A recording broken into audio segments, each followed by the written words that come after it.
Hello friends, welcome back to my channel.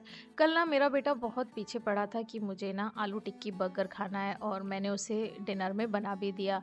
तो टिक्की burger तो हमने बना लिया था और सबने इसे बहुत एंजॉय किया। उसके बाद ना मेरे पास कुछ उसमें से उबले हुए आलू बच गए थे तो उन्हें मैंने फ्रिज में स्टोर कर दिया।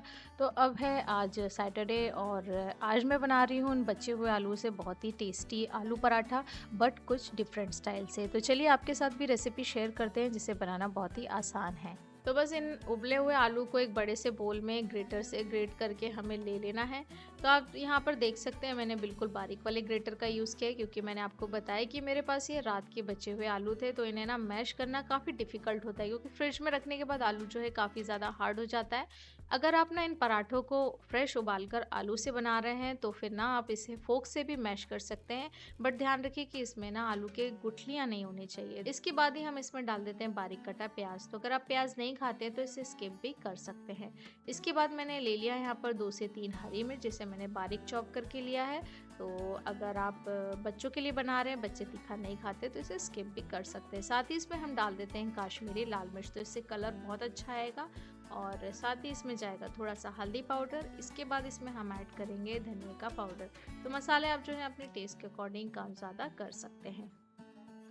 इसके बाद यहाँ पर मैंने लिया है गरम मसाला और साथ ही अमचूर पाउडर। तो बिल्कुल थोड़ा सा जो है गरम मसाला लेना है, बिल्कुल 1/4 टीस्पून, और इसे भी हम इसमें ऐड कर देते हैं।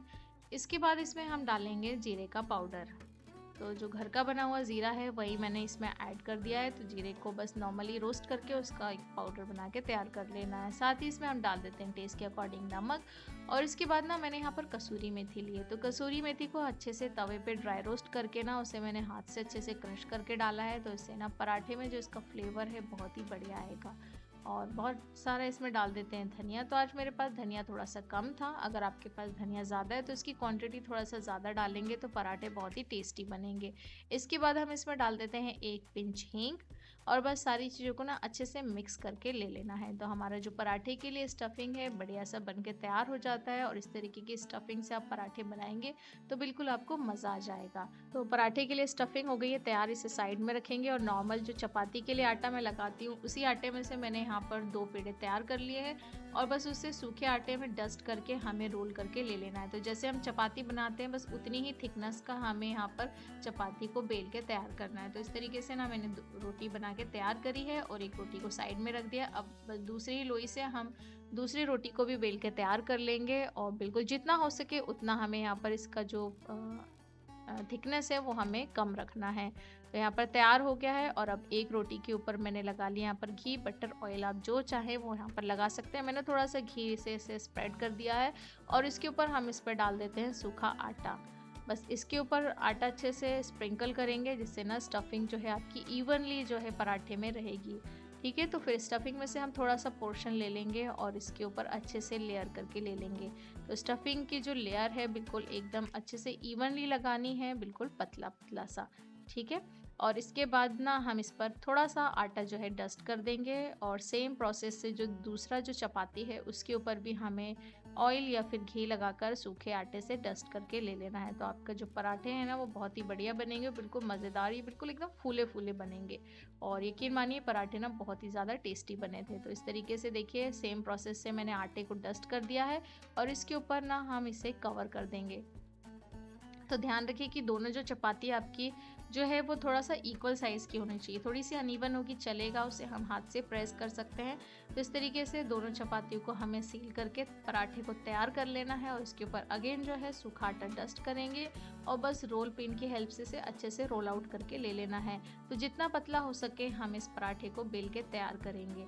और आप देख सकते हैं कि स्टफिंग जो है बिल्कुल कितनी इवनली यहाँ पर स्प्रेड हुई है। तो चलिए अब इसे सेकते हैं। तो जैसे नॉर्मल पराठे हम सेकते हैं उसी तरीके से एकदम तवे को अच्छे से गरम कर लेना है। और आप ना इस तरीके से इस चपातियों को बना के तैयार कर सकते हैं। फिर ना पराठे बनाना बहुत ही ईजी होगा, बहुत ही फटाफट जो है आप मॉर्निंग में पराठे को बना के तैयार कर सकते हैं। और यहाँ पर जो पराठा नीचे से सेक गया है, तो स्टार्टिंग में तो मैंने इसे लो फ्लेम पर डाला था, तवा अच्छे से गर्म होने दें उसके बाद ही। फिर अब यहाँ पर हम मीडियम टू हाई फ्लेम पर जो है पराठे को सेकेंगे। तो देखिए इसे फ्लिप कर लेते हैं और इसके ऊपर बटर लगाएंगे।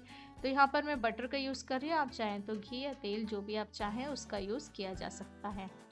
तो इस तरीके से ना दोनों तरफ मैंने बटर लगाकर इन्हें अच्छे से सेक लिया है और थोड़ा-सा ना इसे अगर बटर में सेकेंगे तो पराठे बहुत ही ज़्यादा टेस्टी बनेंगे और एक स्पैचुला की हेल्प से ना इसे प्रेस करते हुए सेकेंगे तो जब भी इस तरीके के स्टफ़ पराठे बनाएँ ना तो मीडियम टू हाई फ्लेम पर पराठे बहुत अच्छे से सिकते हैं, बहुत ही ज़्यादा टेस्टी बनते हैं। तो यहाँ पर दोनों तरफ से अच्छे से सेकने के बाद अब हमें एक टोंग की हेल्प से ना ये जो पराठे की जो लेयर यहाँ पर दिख रही है 2 लेयर हमें इसे अलग करके ले लेना है। तो आप ना इस तरीके से जब भी पराठे बनाएँगे तो आप एक टाइम में 2 पराठे बना के तैयार कर सकते हैं। तो मॉर्निंग के टाइम में जब भी आपको भाग-दौड़ हो और आप फटाफट कोई काम करना चाह रहे हैं तो इस तरीके से आप ये पराठे बना के तैयार करेंगे तो टाइम भी बचेगा और जल्दी-जल्दी आपका जो है काम भी हो जाएगा। तो बस इसे इस तरीके से रोल करके ले लेना है और बच्चे भी ना इस तरीके से पराठे को बहुत एन्जॉय करेंगे। आप उनके टिफ़िन में भी ना इस तरीके से रोल करके पराठे को दे सकते हैं तो आपको किसी भी सब्ज़ी या फिर केचप की ज़रूरत नहीं, बच्चे ना ऐसे ही खा लेंगे। और ये चपाती ना इस तरीके से बना के आप तैयार कर लीजिए और बस फटाफट इन्हें स्टफिंग में डालिए और फटाफट से इन्हें सेकिए। तो आई होप आपको आज की रेसिपी पसंद आई। अगर रेसिपी पसंद आई हो तो वीडियो को लाइक ज़रूर करें और चैनल पर नए हैं तो प्लीज़ चैनल को सब्सक्राइब करना बिल्कुल ना भूलें। मिलते हैं आपसे एक नई रेसिपी के साथ, तब तक के लिए बाय बाय, टेक केयर।